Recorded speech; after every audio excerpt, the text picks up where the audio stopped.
I was sitting in my car outside a coffee shop in Maryville, Tennessee, staring at a photograph on my phone. A page torn from the Sunday crossword. 3 words circled in red ink. The handwriting was shaky. Arthritis does that after 78 years. But the message was steady. I'd been waiting 3 years for that signal. My parents spent 10 years telling everyone I was unemployed. They mocked me at church suppers, at cousin weddings, at my own grandmother's birthday party. What they never knew was that I investigate people exactly like them for a living. And Grandma had just sent me the code. What happened at that Thanksgiving table 30 minutes later ended up in the Maryville paper. But first you need to understand how a family decides one of their own is worth nothing, and what it costs them when they're wrong. Welcome back to Family Justice Vault. I'm Bethany, 34 years old. This is the story of how my family tried to erase me, and how one crossword puzzle brought everything crashing down. If you've ever been the family member nobody believed in, stay with me. Most mornings I'm at my desk by 7, 3rd floor of the Knox County Government Building. My nameplate reads Senior Investigator, Adult Protective Services. I've held that title 6 years, after 4 as a field caseworker. 10 years total protecting elderly adults from financial exploitation, neglect, and abuse. In that time, my unit recovered over $3 million stolen from elderly victims, pension funds drained by sons, savings emptied by daughters-in-law, deeds forged by nephews who thought Grandma wouldn't notice. 47 cases closed with my name on the lead. My own family had no idea.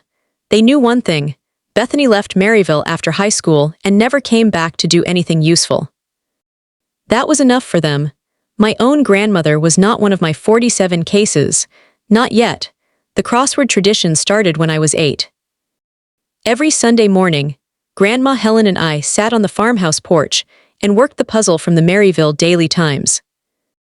She'd let me hold the pencil, fill in the easy ones, while she explained the harder answers so I'd learn something. She taught 2nd grade for 40 years, retired with a pension, a savings account built one deposit at a time, and the farmhouse on 40 acres that had been in the family since 1952. When I was 16 and the rest of my family treated college like a foreign word, she pressed $500 into my hand after Thanksgiving dinner. "Don't tell your mother," she said. "She'll never understand, but I do." Every graduation after that, she sent me a crossword page with one word circled: proud. My mother, Linda, got pregnant with my brother Darren at 17 and dropped out of community college the same day the test came back. She never forgave the world for that. I don't think she ever forgave me either. I'd taken the chance she'd been robbed of, and I hadn't come back with a husband or a job she could brag about at the potluck. My father, Ray, drove long-haul trucks for 23 years until his back gave out. Surgery, a year of half-covered physical therapy, his company folding, bankruptcy. Somewhere in the wreckage he found online sports betting, and somewhere in the betting he lost what savings he had left. He wasn't cruel by nature, he was cruel by debt. If the family was busy laughing at unemployed Bethany, nobody was asking where his pension went. And then there was Darren, 37, still in Maryville, still at Henderson's Hardware. He stayed when I left. In his mind, staying was loyalty and leaving was betrayal. He wasn't wrong to feel that way. He was just wrong about what loyalty actually looks like. 2 years ago, I drove to a church potluck at Grandma's request. I walked in carrying a green bean casserole. Linda saw me first, standing by the dessert table with her Bible study friends. "Well, look who showed up. Bethany just sits in Knoxville doing Lord knows what." Darren chimed in without looking up from his plate. "At least she found time to come eat." "Most productive thing she's done all year." Bigger laugh. I sat down next to Grandma. She didn't say a word, just reached under the table and held my hand. I drove home that night and pulled over on the shoulder for 15 minutes before I could keep going. 18 months before the Thanksgiving that changed everything, the phone calls started shrinking. 40 minutes down to 10. "Linda's here, I can't talk long." That phrase showed up like a closed door every time. Grandma could only call on Wednesdays, when Linda went grocery shopping, for about 45 minutes. One Wednesday she said, They changed my pills, dear. I'm not sure which ones I'm taking anymore. In my line of work, medication control is a red flag. I asked to visit. Linda answered every call after that. She's napping, she doesn't want visitors. Darren's answer was flatter. Mom takes care of her every day. Just leave her alone. I'd heard those exact phrases in 47 case files. I just never expected to hear them about my own grandmother. 3 months later, Grandma's property tax bill came back delinquent for the first time in 51 years. I called Evelyn Calloway, the neighbor who'd been Grandma's friend for 30 years. Something's not right, Bethany. Your mother doesn't let Helen out of the house anymore. I haven't seen her in the garden since spring. Ray, she said, came by 3 or 4 times a week in a brand new truck and new boots, while the gutters hung off the roof. Mrs. Calloway became our bridge. Every Wednesday, while Linda drove to the Kroger 45 minutes away, she slipped through the hedge with a thermos of decaf, a crossword, and her phone. The first real conversation I had with Grandma in months lasted 11 minutes. Ray handles the money now, all of it. I don't see my own bank statements. Her arthritis medication had been switched without a doctor's visit. She hadn't seen a deposit slip from her pension checks in 4 months. I can't accuse my own child, Bethany. I'd heard that sentence before, almost word for word, in 80% of my cases. So I said what I always say, you don't have to accuse anyone, Grandma. You just have to let someone help. I drove down the following Saturday. Linda opened the door 6 inches. She's tired, she doesn't want company. I sat on the porch and waited. The garden, 4 years running a county fair ribbon winner, was dead, neglected dead, not winter dead. 2 hours later, Ray pulled up in a chrome package F-150, wearing a Carhartt jacket with the tags still on. Go home, Bethany. Nobody asked you to come. I looked at his new jacket, the hanging gutters, the ruined garden. Nice truck, Dad. He didn't answer. That was the last time I knocked politely. 10 years earlier, when Grandma was still sharp and thinking ahead, she'd opened a backup savings account at First Horizon Bank with Mrs. Calloway as cosigner, $9,000, untouched for years, for emergencies. Mrs. Calloway pulled a 6-month statement. 3 withdrawals, $500 each, all at the ATM on Linda's Wednesday shopping route. Linda had figured out the PIN. I filed a third-party report with my supervisor, Tom Reeves, and stepped back due to conflict of interest. Janet Caldwell, the best investigator in our unit besides me, took the case. With the bank statement and my report, she subpoenaed Grandma's main accounts. 8 days later, in a sealed envelope, 26 months of statements. 2 years ago, the account held $131,000, $40 years of a teacher's salary, deposited carefully, spent sparingly. Now it held $3,412. Monthly withdrawals of $2,000 to Ray, labeled household expenses, $48,000 over 2 years, $3,500 for a water heater that was never replaced, $4,500 for roof repair the gutters never got, checks to a medical billing company that Janet discovered didn't exist. The power of attorney had been signed during Grandma's hospitalization for pneumonia 2 years earlier. Linda had brought the papers to her hospital bed. Just temporary, Mom, until you're back on your feet. She never got them back, and through all of it, Grandma's $340 a month arthritis prescription went unpaid for 3 months. The pharmacy cut her off. While Ray bought a new truck, my grandmother sat in her farmhouse without medication to move her own hands. I took the statements home and went through every page. Page 8, $2,000 to Ray. Page 9, the same. Page 12, repairs that never happened. The last page, the final balance, $3,412. 40 years of teaching 2nd grade, reduced to a number that wouldn't cover 3 months of medicine. Janet and I met with Assistant DA Paul Whitfield. He reviewed everything in silence, 26 months of statements, the fraudulent power of attorney, the affidavit, the unpaid prescription records. You have enough for financial exploitation under Tennessee Code 70-1617. Possibly theft over $10,000, a Class C felony. What he needed was the victim's own voice, confirming she hadn't authorized any of it. Can your grandmother make a statement? Not with Linda controlling every door. Then we need her to reach out voluntarily, on her own terms. I called the farmhouse. Linda answered. Your grandmother is fine. I moved back in 3 years ago to take care of her. What have you done? I asked again to speak to her directly. At least Darren stayed. At least Darren shows up. Click. I emailed Darren. He'd blocked me on social media 2 years before. His reply, Mom handles everything. Stop trying to stir up drama. I told him the taxes weren't being sorted out, that I'd pulled the county records myself. He wrote back one line, You don't get to care now. You abandoned us. He wasn't evil. He worked 6 days a week, coached Little League, brought Grandma flowers on her birthday. He was loyal to the only story that made his own sacrifices feel worth something. I couldn't fix that with an email. 2 weeks later, Mrs. Calloway called at 9 at night. She never called that late. Grandma had fallen in the bathroom, bruised her hip and her hand.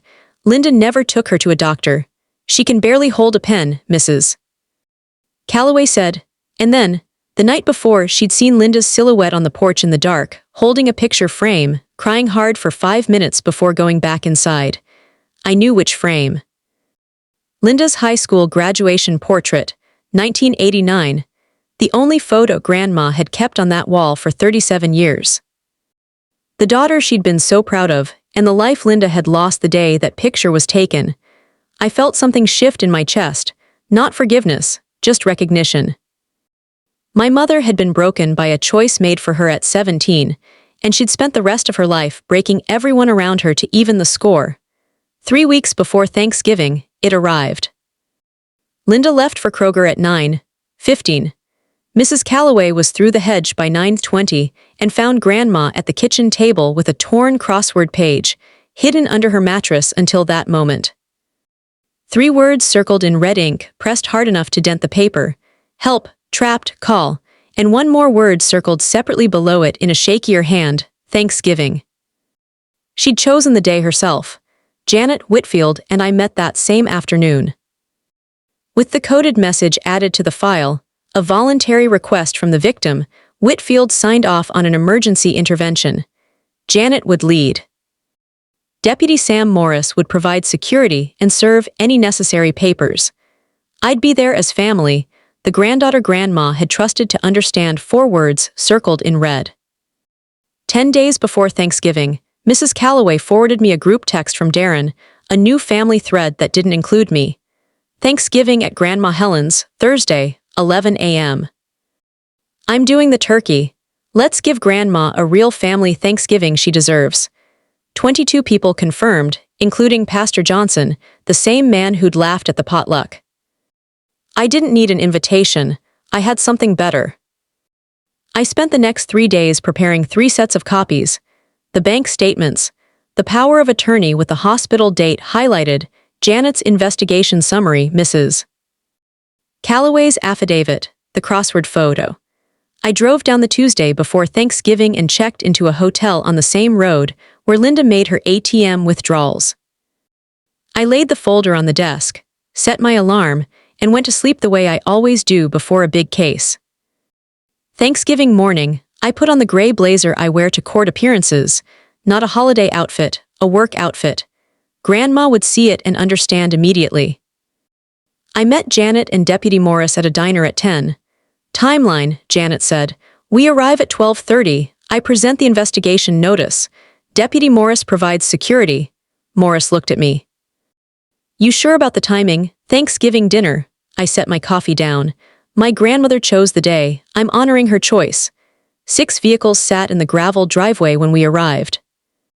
Smoke from the chimney, the smell of turkey and sage drifting into the cold air. I straightened my blazer, picked up the folder, and walked up the porch steps with Janet on my left and Deputy Morris on my right. 3 firm knocks, not the polite knock from 6 weeks earlier. The kind that says this conversation is happening, whether you're ready or not. Darren opened the door with a dish towel over his shoulder and the easy smile of a man hosting Thanksgiving. The smile died the moment he saw me, then Janet's badge, then the deputy's uniform.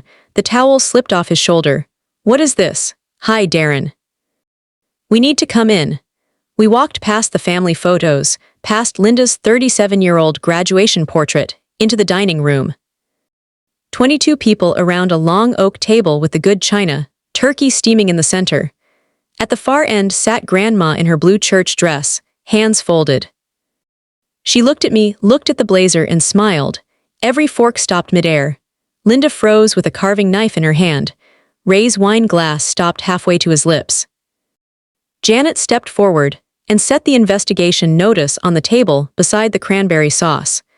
We have an active investigation into the financial exploitation of Helen Marie Foster. Over the past 24 months, approximately $127,000 has been withdrawn from Mrs. Foster's accounts, traced to Raymond and Linda Foster. "This is Thanksgiving," Linda said, her voice shaking. "You can't come in here." Janet laid out all 26 pages, fanning them between the turkey platter and the rolls. Monthly transfers to Ray labeled household expenses. Charges to a medical billing company that didn't exist. Payments for repairs, she gestured to the broken gutter visible through the window, that were never done. Ray's hand shook so badly his wine spilled across the white tablecloth. "Helen gave us that money, she wanted to help." "Mr. Foster," Janet said, "Mrs. Foster's arthritis medication has gone unpaid for 3 months. Her property taxes are 6 months delinquent. The power of attorney was signed during a hospitalization for pneumonia and has never been reviewed." Linda turned on me, gripping the back of her chair. "You did this. You called the cops on your own mother." I spoke the way I do in courtrooms, level, no heat. "I didn't call the cops, Mom. I am the investigation." I let that land on every face at the table: Aunt Patricia, Uncle Glenn, Pastor Johnson, all the people who'd spent a decade hearing Linda's version of me. "My name is Bethany Foster. I'm a senior investigator for Tennessee Adult Protective Services. 10 years, 47 cases. Over $3 million recovered for victims across East Tennessee." I looked at her. "You always said I sat in Knoxville doing Lord knows what." "Lord finally knows what I do, Mom." Linda's chair crashed backward as she stood, screaming, spit flying. 10 years of fury finally given a target. I didn't raise my voice. I didn't step back.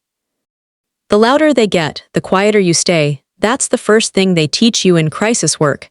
Power doesn't come from volume, it comes from the person who doesn't need it." She ran out of words, shaking, crying. "It's her house, Mom," I said. "Her money, her choice." Ray tried once more. "This is a family matter. Helen asked us to manage things." Janet didn't blink. "The billing company on those 6 checks was dissolved in 2019. It has no address, no employees. The checks were deposited into Linda Foster's personal account." Ray stared at the wine stain spreading across the tablecloth and said nothing else. Then Grandma stood, Mrs. Calloway steadying her elbow, the room turned toward her. "I taught second grade for 40 years, she said, her voice thin but clear. "I saved every penny I could. I raised my children in this house, and they took everything except my crossword puzzles."